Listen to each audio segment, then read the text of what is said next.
السلام عليكم. النهارده معاكم مطبخ اسماعيل. احنا هنعمل مربى تين، اللي هو التين اللي هو في ناس بتقول عليه السلطاني، ما اعرفش بقى. المهم بص، بيبقى في حته هنا في تحت كده اللي هي مكان القطع من الشجره، بيشيلوها عشان خاطر دي بقى لا بتدوب في المربى ولا تفضل كانها عصايه جوه المربى.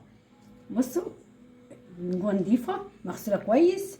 هنقطعها كم قطعه كده، بتاع 4 5 قطعات.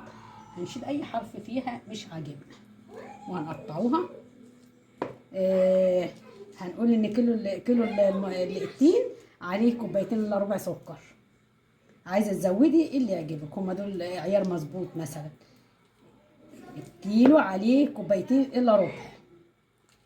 هنعمل ده، احنا هنقطعه كده صغير، 4 حتت 5 حتت حسب ما تقطعيها. نقطعها صغير ونحط عليها السكر ونقلبها ببعضها ونحطها في التلاجة لبكره تبات تاني يوم. مش عايزه تبيتيها يبقى اعملها 4 5 ساعات كده عشان خاطر تكون اتشربت هي والسكر من بعض.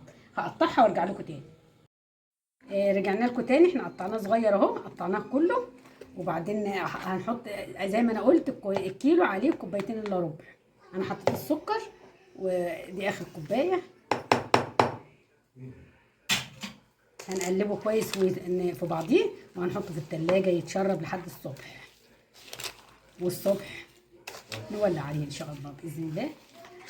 هنلاقيه عمل ميه بقى، ومش هنحط له ميه، هو هينزل منه ميه من السكر. اه ماشي يا حوده. هو هينزل منه ميه، ايوه شويه تسويه صح. بس كده احنا هنحطه في التلاجة كده للصبح. نرجع لكم الصبح تاني. كده هي باتت في التلاجة. السكر كنا مقطعينه بس يعني قطع صغيره وحطينا عليه السكر. لونه اورنج. وبعدين هي لما باتت بصوا عملت ميه ازاي لوحدها. انا مش حاطه طعمه ميه، تحفه. مش حاطه ميه. بص هي عملت ميه لوحدها. الميه دي السكر وهي لما باتوا مع بعض عملوا ميه مع بعض. احنا هنحطها على النار ولما تاخد غلوه اول ما تبدا تغلي هعصر عليها نص ليمونه. لو عندك ملح ليمون حطي نص معلقه او ربع معلقه، لكن ما عندكش ملح ليمون هتحطي نص ليمونه. خلاص كده هولع عليها واحط لها نص ليمونه، ولما تدخل في السوا هجيبها لكم تاني اوريها لكم هي بدات تعمل ايه. يلا حط لايكات كتيرة بقى، ها؟ حط لايكات كتيرة واشتراكات.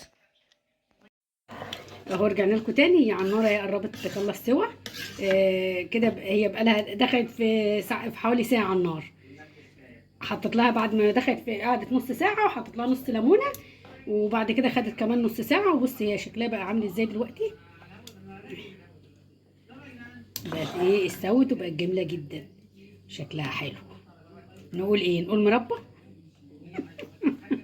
كده احنا خلصنا المربى ورجعنا لكم تاني. احنا عبينا برطمان اهو، هنحاول نعبي الباقي. بسم الله الرحمن الرحيم. احنا نعبيها ببراطيم كده ونحطها بقى، عايزه تحطها في التلاجة، عايزه تحطها على الرخامه، حسب ما انت عايزه تشيليها. بس شكلها حلو ازاي. ممكن نغرف طبق ونوريه لكم ولا نستكفى بالبراطيم.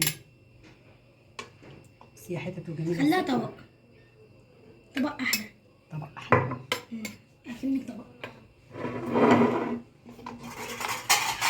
ممكن نحط في علب زي كده.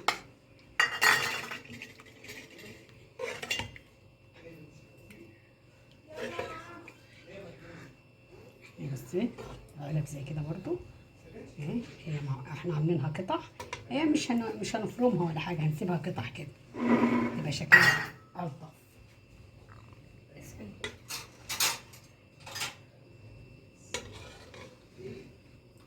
نغرفه طبق. بسم الله.